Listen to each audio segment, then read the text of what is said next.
এই অল্প বয়সে দিদিমা হওয়ার আনন্দটাই কিন্তু আলাদা। আমার তো ভীষণই মজা লাগছিল।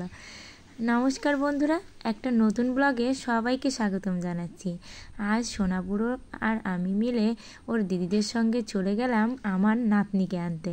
এখানে দেখুন সবাই বসে আছে, ছোট্ট সোনামণির পিসিরা, মাসি, বাবা, ঠাকুমা, দিদা সবাই কিন্তু এই ওটি রুমের সামনে বসে অপেক্ষা করছে কখন সোনামণিকে বের করবে। আর এদিকে আমার টাকলা বুড়োকে দেখুন, সে তো হেঁটেই চলেছে, দুষ্টুমি করেই চলেছে। আর অবশেষে কিন্তু এই যে ওটি শেষে আমার নাতনিকে কিন্তু এখানে বের করে আনছে। আর অনেকেই তো এই নাতনি শুনে বুঝে যাবেন যে ছেলে হয়েছে না মেয়ে হয়েছে। যারা সম্পর্ক বোঝেন তারা তো অবশ্যই বুঝে যাবেন।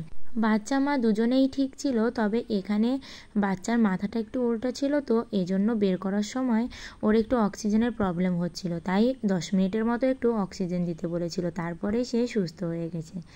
আর এদিকে দেখুন আমার ভাগ্নে তো তার বউয়ের জন্য এখানে দাঁড়িয়ে আছে। আমি বলছিলাম তুমি একটু কান্না কান্না ভাব করো, তাই সে কিন্তু হেসে ফেলছিল।